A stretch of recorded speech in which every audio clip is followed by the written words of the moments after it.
कुंडेवहाळ येथे गुरुवारी भूसंपादनासाठी करण्यात येणाऱ्या जमीन सर्वेक्षणाला शेतकऱ्यांनी तीव्र विरोध केला। त्यामुळे भूमापन विभाग व सिडकोच्या अधिकाऱ्यांना सर्वेक्षण न करताच माघारी परतावे लागले। कुंडेवहाळ, माणघर आणि परिसरातील काही जमिनी भूसंपादनासाठी प्रस्तावित आहेत। यासाठी अधिकारी मोजणीसाठी आले असता प्रकल्पाची माहिती, मोबदला आणि पुनर्वसनाबाबत स्पष्टता मिळाल्याशिवाय मोजणी होऊ देणार नाही अशी भूमिका ग्रामस्थांनी घेतली। जमीन संपादन प्रक्रियेत शेतकऱ्यांची संमती आणि योग्य नुकसान भरपाई आवश्यक असल्याचे सांगत ग्रामस्थांनी नाराजी व्यक्त केली आहे। यावेळी दिबा पाटील यांच्या नावाच्या घोषणा देण्यात आल्या। ग्रामस्थांच्या विरोधामुळे सर्वेक्षणाची प्रक्रिया तात्पुरती स्थगित करण्यात आली आहे। रेव्हेन्यू ऍक्ट असं सांगतो की ज्या जमिनीची मोजणी करायची आहे त्या जमिनीचे मालक यांची लेखी संमती असल्याशिवाय त्यांनी यायला नाही पाहिजे। तर या केसमध्ये इथल्या कुठल्याही शेतकऱ्यांना लेखी संमती दिलेली नसताना सिडको पुन्हा पुन्हा जबरदस्तीनं सर्वे करायला येत आहे। हे न सुटलेलं कोड आहे। आतापर्यंत अशाच प्रकारे जबरदस्ती करून सिडकोनं जागा घेऊन लोकांची फसवणूक केलेली आहे। त्याच्यामुळं आता आम्ही फसवणूक करण्याचा कुठलाही चान्स सिडकोला देणार नाही। त्याच्यामुळं जर सिडकोला जागा घ्यायची असेल तर त्यांनी कशासाठी जागा घ्यायची आहे त्याचे लेखी शेतकऱ्यांना कळवावं लागेल आणि लार कायद्यामधल्या प्रोव्हिजनप्रमाणे त्यांना जर शहरीकरणासाठी जागा पाहिजे असेल तर त्या शहरीकरणामध्ये जागा कंपल्सरी घेताना त्याच्यामध्ये जमिनीचा मालक हा भागीदार असणं आणि त्याचा सामाजिक आणि आर्थिक उत्कर्ष होणं हा लार कायद्याचा जो मूळ गाभ आहे त्या पद्धतीनं सिडकोनं काय पॉलिसी ठरवलेली आहे, महाराष्ट्र गव्हर्नमेंटनं काय पॉलिसी ठरवलेली आहे ते समजल्याशिवाय आणि आमच्या जागेच्या ॲक्विजिशन संदर्भातली कुठलीही प्रोसिजर पुढे जाण्याच्या अगोदर सेक्शन 26 प्रमाणे कलेक्टरनी आमच्या जागेची आजच्या दिवसाची बाजाराची किंमत ही इस्टॅब्लिश केल्याशिवाय आम्ही या जागेच्या ॲक्विजिशनमध्ये कुठल्याही प्रकारे भाग घेणार नाही। त्याबरोबर इथे जे सगळे शेतकरी आहेत साधारण म्हणजे कुठल्या गावचे शेतकरी आणि त्यांची किती जमीन म्हणजे त्यांना अक्वायर करायची सिडको? आता ही आजची जी मोजणी आहे ही कुंडेवालमधली मोजणी आहे। कुंडेवालमधल्या एक 22 ते 25 एकर जागेच्या संदर्भातली मोजणी आहे। कुंडेवालमधले टोटल त्यांना 67 एकर जागा घ्यायची आहे। याच्या बाजूला मानघरमधले एक 75 एकर त्यांना जागा घ्यायची आहे आणि अजून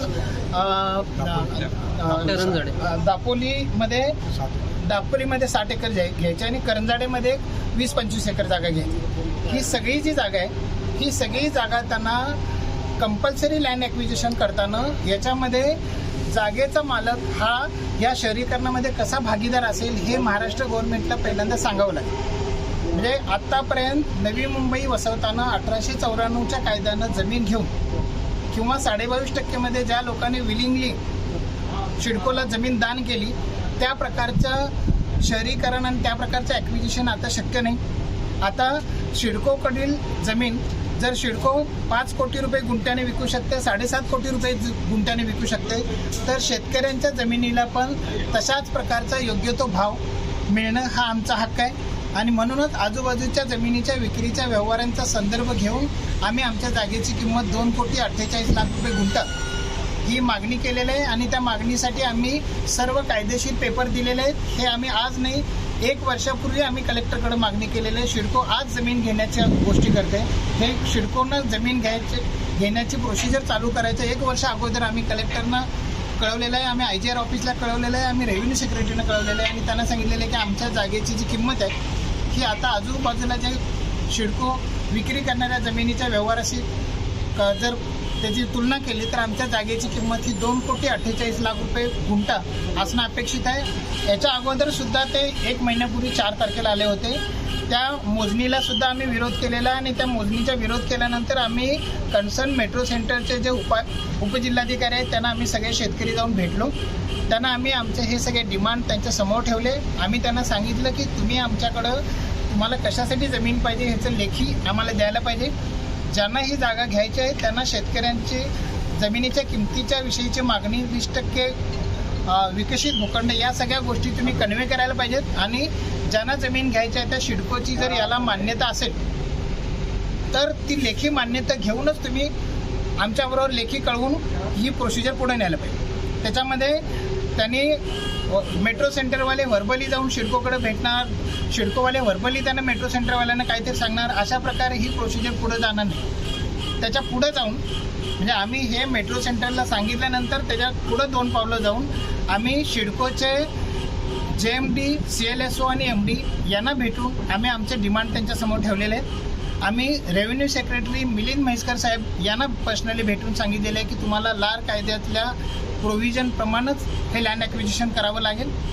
UD सेक्रेटरींना परवा दिवशी भेटून असीम गुप्ता साहेबांना सांगितलेलं आहे की तुम्हाला शहरीकरण करताना जमिनीचा मालक हा त्याच्यामध्ये भागीदार कसा असेल ही गोष्ट ठरवल्यानंतर त्या प्रकारचा निर्णय घेतल्यानंतरच तुम्हाला जबरदस्तीने जमीन घेता येईल. आता याच्यामध्ये आमची शासनाकडं एवढीच मागणी आहे की लार कायद्याची काटेकोरपणे पालन करू, त्याच्यामध्ये जमीन मालक म्हणून असलेल्या आमच्या प्रत्येक हक्काचं काटेकोरपणे पालन केल्याशिवाय आम्ही जमीन ॲक्विजिशनच्या प्रोसिजरमध्ये भाग घेणार. जमीन मोजणीसाठी दुसऱ्यांदा अधिकारी आलेले आहेत, वारंवार आपण विरोध करत आहात, मात्र पोलीस बळाचा वापर करून जर सर्वे झाला किंवा ड्रोनद्वारे सर्वे झाला तर आपली पुढची भूमिका कशी असेल?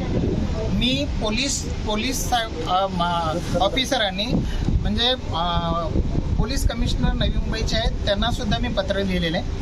मी त्यांना सांगितलेलं आहे की सर्वे करण्यासाठी आमचा अपोज आहे आणि आमचा जो अपोज आहे तो कायदेशीर मार्ग आहे.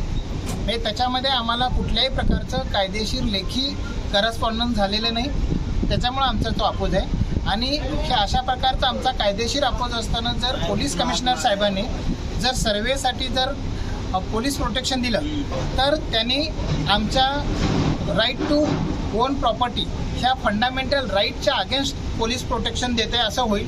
त्याच्यामुळं आम्ही या देशातले नागरिक म्हणून आम्हाला मालमत्ता ओन करण्याचा मालकीमध्ये ठेवण्याचा मूलभूत हक्क आहे आणि त्या हक्काच्या अगेन्स्ट पोलीस प्रोटेक्शन सर्वेसाठी पोलीस प्रोटेक्शन देऊ शकत नाहीत आणि त्यांनी जर तसं दिलं तर ते बेकायदेशीर होईल. हे मी पोलीस कमिशनरनं कळवलेलं आहे. त्याच पत्राची प्रत मी रेव्हेन्यू सेक्रेटरी आणि UD सेक्रेटरींना दिलेलं आहे. त्यामुळं पोलीस कमिशनरनी या पद्धतीने निर्णय घेताना ह्या दोघा जणांचं कॉग्निजन्स घेतल्याशिवाय कुठल्याही प्रकारचं पोलीस प्रोटेक्शन ते देऊ शकणार नाहीत असं आम्हाला वाटतं. के म्हात्रे दापोलीचं आहे. हा गाव माझ्या मामाचा आहे. इथं जमीन आमच्या आईची आहे. दापोलीत जमीन आहे. मानगरमध्ये माझी 15-20 एकर जमीन आहे. साहेब तुमच्या माध्यमातून सांगू इच्छितो, सरकार आमचं आहे. सरकारने कायदे चांगले केलेत तर त्याची इम्प्लिमेंटेशन हे अधिकारी आहेत ना, नालायक अधिकारी आहेत, नालायक, ती इम्प्लिमेंटेशन चुकीची करतात आणि शेतकरी कसा खड्ड्यात जाईल याचा प्रयत्न करतात. मी तुमच्या माध्यमातून मुख्यमंत्र्यांना सांगतो, मुख्यमंत्री साहेब तुमचा खूप गाजावाजा आहे. आम्ही BJPवाले आहोत. सरकार आमचं आहे, केंद्रात सरकार आमचं. मग शेतकऱ्यांना अन्याय का? तुम्ही याच्यात लक्ष घाला.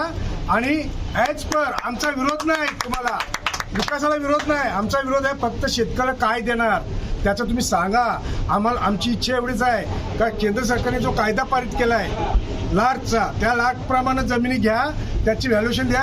शेतकरी विशाल तुम्हाला जमीन देतील, स्वतः मोजून देतील.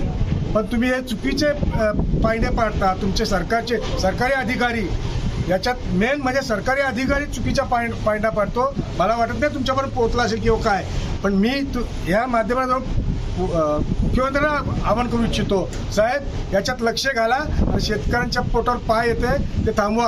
आता इथे सिडकोचे समोर सर्वेअर आलेत, त्यांना आपण विचारूया. एवढंच मला म्हणायचं आहे. पत्रव्यवहारा उत्तर देणं यांचं कामच नाही. याला माहितीच नाही. माझी स्वतःची मेट्रो 10 पत्र आहेत. आयुष्यात कुठल्या पत्राचं उत्तर देत नाही. जा मारा, एकच गेलो आणि कोर्टात जा. कोर्टात किती वर्ष जा. आता मी स्वतः 8 वर्ष फेऱ्या मारतो, काही रिझल्ट नाही. माझ्या अवॉर्डमध्ये असं लिहिलं त्यांनी का शेतकऱ्यांनी 20% भूखंड घ्यायला असहमती दर्शवली. तुम्ही घेतलाच नाही असं त्यांचं म्हणणं. तुम्ही मला कधी दिलाच नाही. मागितला 50 वेळा मागितलं. 50 पत्र असते माझ्याकडे, लेखी दिलेत, सगळं दिलं, तोंडी जाऊन भेटलोय. त्यानंतर कोर्टात आता आमच्या हातात नाही, हायकोर्टात जा. हायकोर्ट गेले 8 वर्ष फेऱ्या मारतो, अद्याप रिझल्ट लागत. मी हायकोर्टात मारतो म्हणजे मी एक सदन शेतकरी आहे म्हणून. गरीब शेतकरी काय करेल आमचा. हायकोर्टात तुम्हाला हायकोर्टच्या वकिलांना 1 अप्रिलला 1 ते 2 लाख रुपये लागतात. इथं आमच्या लोकांना 2-3 हजार मौत आहे. सिडको काय करोडोची संस्था आहे. सिडको त्याच्याकडे सगळे पैशावर यंत्रणा आहे. पैशावर सिडको म्हणजे कोण हो? हे अधिकारीच जास्त त्याच्यात एकदम माजलेत, बोला तर माजलेत, त्यातला प्रकार आहे. सरकार देतो ना, सरकारने कायदा काढला त्याबरोबर घ्या ना बाबा हो, आमची गुन्हा आहे. पण ते कायदे फाट्यावर मारायचे आणि यांना फुकटमध्ये 20% म्हणजे काय 100% फुकट जमीन मिळतो त्यांना.